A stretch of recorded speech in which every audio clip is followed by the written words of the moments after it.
Halo semuanya, balik lagi sama gue Kevin. Dan kali ini gue akan ngebahas lagi tentang beasiswa ya. Jadi banyak banget yang nanya sama gue, Kak, untuk S2-nya ada nggak gitu kan. Jadi gue mau ngebahas tentang S2 KGSP nih. Dan pas banget karena gue baru cek juga ke kedutaan Korea, ke website kedutaan Korea, kalau mereka ini baru aja buka pendaftaran untuk KGSP graduate ini. Dan kalian yang memang pengen banget untuk ikutan nih KGSP kali ini, kalian harus segera karena pendaftaran paling akhir itu pada tanggal 26 Februari yang akan datang nih. Nah, untuk video kali ini kita akan kupas tuntas bareng nih ya tentang KGSP graduate, bedanya apa sama yang S1 mungkin, dan apa yang harus kalian perhatiin. Gue akan jabarin satu persatu. Dan sebelumnya, kalau kalian penasaran tentang S1-nya KGSP sendiri itu gimana aja, dapat fasilitasnya apa aja, kalian boleh langsung lihat di atas sini ya. Periode pendaftaran itu berbeda untuk S1 sama S2. Jadi yang pertama itu S2 itu sekarang bulan Februari ini, dan 6 bulan yang akan datang sekitar bulan Oktober itu bakal untuk S1-nya. Jadi untuk kalian yang mau S1, kalian bisa nunggu sampai bulan Oktober yang akan datang. Jadi dalam 1 tahun itu biasanya bukanya untuk S2 dulu, habis itu untuk S1.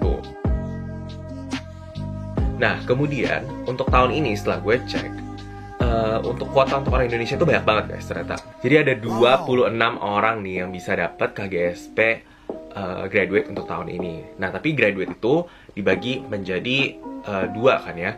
Graduate itu bisa jadi untuk S2-nya atau master program, dan S3 atau doctoral program. Habis itu ternyata mereka bagi lagi menjadi ada namanya research program. Tapi itu agak sedikit beda sih, karena itu cuma research doang. Jadi kalian nggak dapat degree at the end, dan itu periodenya cukup pendek karena cuma sekitar 6 bulan aja.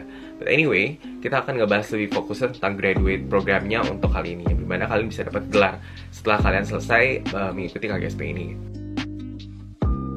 Jadi seperti yang tadi gue bilang kan ada 26 orang. Nah, ternyata 26 orangnya ini selain dibagi menjadi doctoral sama master, itu udah termasuk nih ya 26 orang totalnya. Itu dibagi menjadi 3 sistem pendaftarannya gitu ya, bisa dibilang.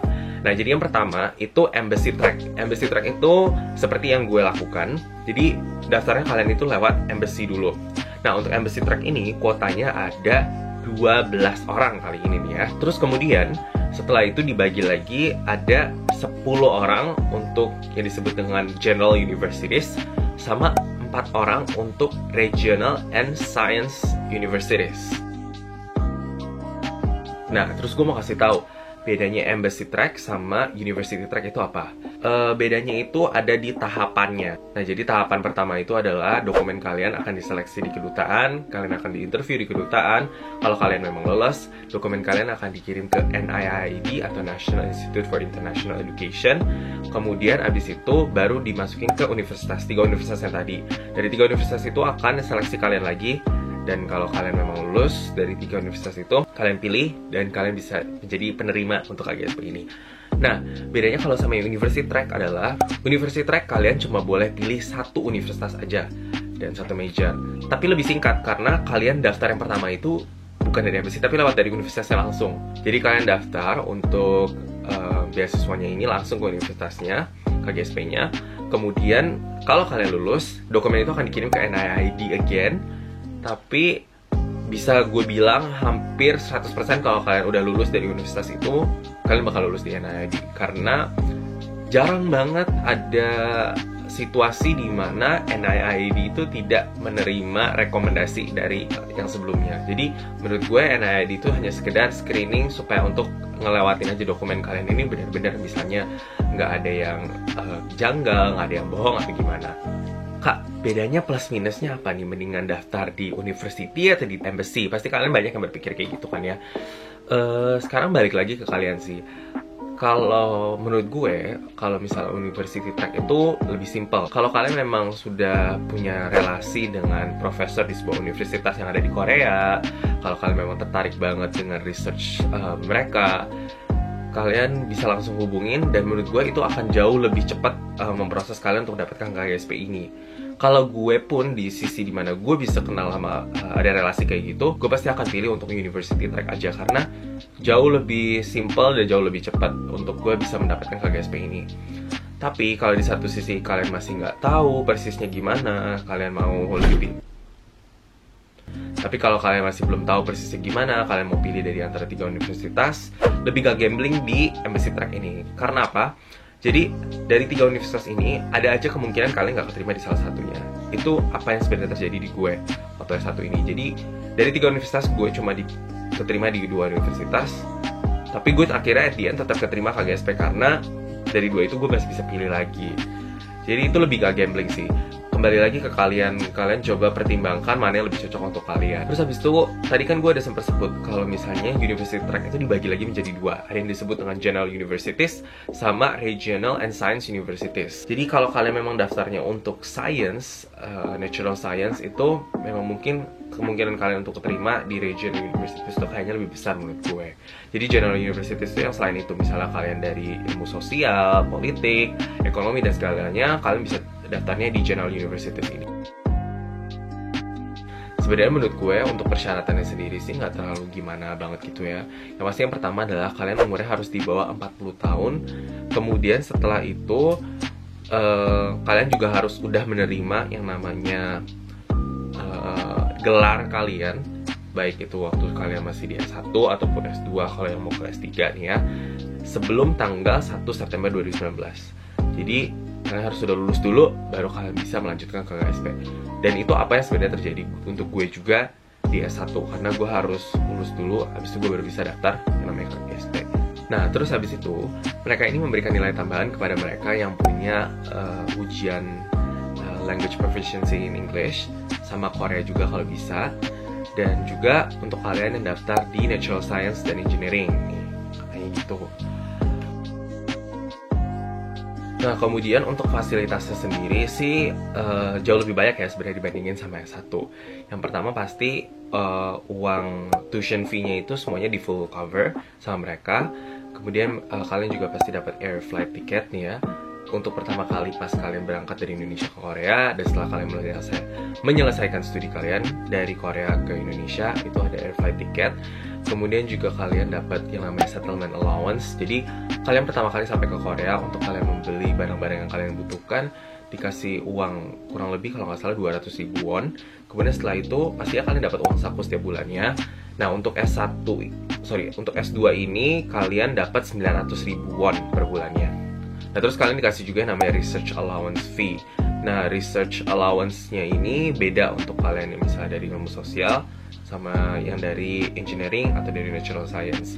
Kalau yang untuk ilmu sosial itu dikasihnya 210.000 won per semesternya, dan untuk yang dari natural science dan engineering itu dikasihnya 240.000 won per semesternya.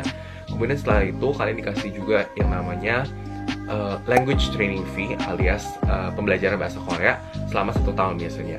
Nah, habis itu kalian dapat juga yang namanya tesis printing fee. Nah, kalau S2 sama S3 kan pasti kalian harus tulis tesis dan kalian harus ngeprint itu kan. Kalian dikasih tesis printing fee-nya ini juga agak beda. Nah, jadi untuk yang ilmu sosial itu dikasihnya 500.000 won. Sedangkan untuk kalian dari natural science atau dari engineering itu dikasih 800.000 won. Kemudian selain itu kalian dapat juga yang pasti sama, masih medical insurance. Kemudian dapat juga ini, kalau kalian setelah menyelesaikan pembelajaran bahasa Koreanya itu dan kalian dapat topik levelnya di 5 atau level 6, pokoknya di atas level 5, kalian dapat tambahan 100.000 wonnya lagi setiap bulannya. Dan habis itu setelah kalian menyelesaikan program ini, kalau kalian kembali ke tanah air, kalian dikasih lagi 100.000 won. Terus banyak yang bertanya nih ya, Kak, jadi dapat dormitory atau gimana sih? Jadi gini, kalian kalau waktu masih di Korean Language Program, kalian diharuskan untuk stay di dalam dormitorinya. Dan uangnya itu untuk dormitory itu diambil dari monthly settlement kalian setiap bulan, uang sakunya. Jadi dari situ kalian sisihkan untuk dormitorinya. Jadi tiap universitas kan beda-beda juga harganya, dan itu bakal differ tiap universitas gimana. Kemudian setelah kalian lulus dari Korean Language Training ini, kalian boleh pilih either kalian stay tetap di dormitory atau kalian mau tinggal di luar, itu boleh dengan uang dari uang saku bulanan ini. Jadi kayak gue sendiri kasusnya, gue pertama kali itu waktu masuk ke SMU, gue stay di dorm selama 3 tahun berturut-turut. Kemudian tahun keempat gue keluar, gue stay di luar karena gue rada bosen gitu. Jadi terserah. Menurut gue ini agak bagus ya dibandingin sama beasiswa-beasiswa lain yang menuntut kalian untuk stay di dormitorinya. Karena kalau kalian udah bosan di dormitori, kalian bisa langsung aja keluar. Oh ya, jadi kalau kalian nih ya misalnya S1-nya pada bahasa Korea udah pada lancar banget, dan juga kalian punya namanya sertifikasi topik, kalian kalau udah dapet topik level 5, itu kalian harus langsung mulai S2-nya. Jadi nggak ada lagi yang namanya language training program. Dan kalau misalnya kalian pun selama 6 bulan saja di Korean language training program itu kalian udah dapat topik level 5, kalian harus langsung melanjutkan studi kalian di S2-nya ini. Kemudian gue nggak tahu persis apakah ini masih berlaku apa enggak, tapi yang gue dengar adalah kalau kalian nggak lulus topik level 3 dalam waktu 1 tahun, kalian nggak bisa lagi melanjutkan beasiswanya. Tapi sebenarnya waktu tahun gue sih kalian masih dikasih lagi extension kayak 6 bulan gitu. Kalau misalnya 6 bulan itu kalian nggak dapat lagi topik level 3, kalian dipulangkan. Tapi denger gue katanya udah nggak ada lagi yang namanya extension 6 bulan lagi ini. Jadi setelah 1 tahun kalau kalian nggak dapat topik level 3, kalian harus kembali ke tanah air. Nah, jadi sekian untuk video kali ini, kupas tuntas tentang beasiswa S2 di Korea Selatan yang paling bergengsi nih ya. Gimana menurut kalian? Kalau kalian suka, please leave a like dan juga komen di bawah. Dan kemudian gue juga ada berencana untuk ngebahas pengalaman gue interview untuk KGSP, dan juga gue pengen ngebahas persatu tentang guidelines-nya di KGSP ini. Kalau memang kalian tertarik dengan hal itu, kalian juga bisa langsung tulis di komen di bawah. Nanti gue akan bikinin video kelanjutannya tentang ini. Dan juga untuk kalian yang memang berencana untuk daftar KGSP kali ini untuk S2, semangat. Gue tahu banyak banget yang kalian harus siapin, tapi siapinlah dengan sematang mungkin. Dan I'll see you in Korea. Jangan lupa like dan subscribe, dan I'll see you in another video. Bye semuanya.